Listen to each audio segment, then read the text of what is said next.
le sous-préfet est encore aujourd'hui, et peut-être de plus en plus, le représentant de l'État de proximité. Son travail, c'est d'agir au quotidien avec les maires, et dans un esprit de conseil et de résultat. Alors c'est d'abord le garant de la mise en œuvre locale des politiques publiques, mais toujours avec la volonté de coller aux spécificités de terrain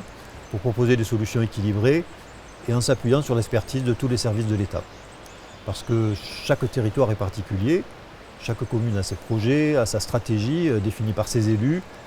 et il appartient à l'État de prendre en compte cette singularité, de prendre en compte les enjeux et les besoins des territoires, et ça c'est le rôle principal des sous-préfets d'arrondissement. Le partenariat de proximité entre l'État local, les communes, entre les maires et les sous-préfets d'arrondissement, il est essentiel à plusieurs titres. Il est essentiel notamment pour favoriser l'émergence et la finalisation des projets locaux, de tous les projets. D'abord parce que ces projets ont besoin d'accompagnement réglementaire, ils ont besoin de financement, ils ont besoin de mobilisation, de coordination des acteurs également,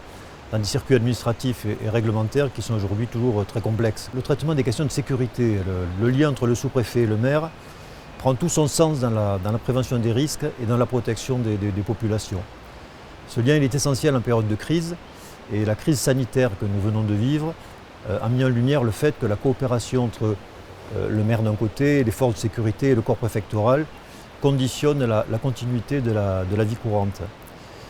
en recherchant en permanence le juste équilibre entre le respect des libertés individuelles et la protection de nos concitoyens. Notre objectif commun, c'est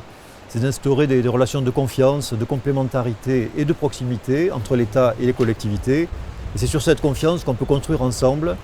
au service de la population, au service de l'État de droit, de la cohésion sociale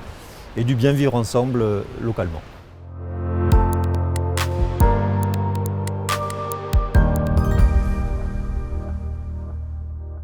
Le sous-préfet, pour aider les communes et pour aider les élus, il mobilise les outils financiers habituels de l'État, la DETR, la dotation d'équipement des territoires ruraux,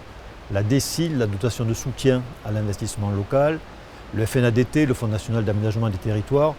mais également tous les leviers d'accompagnement consécutifs et issus du plan de relance ou du plan Avenir Montagne.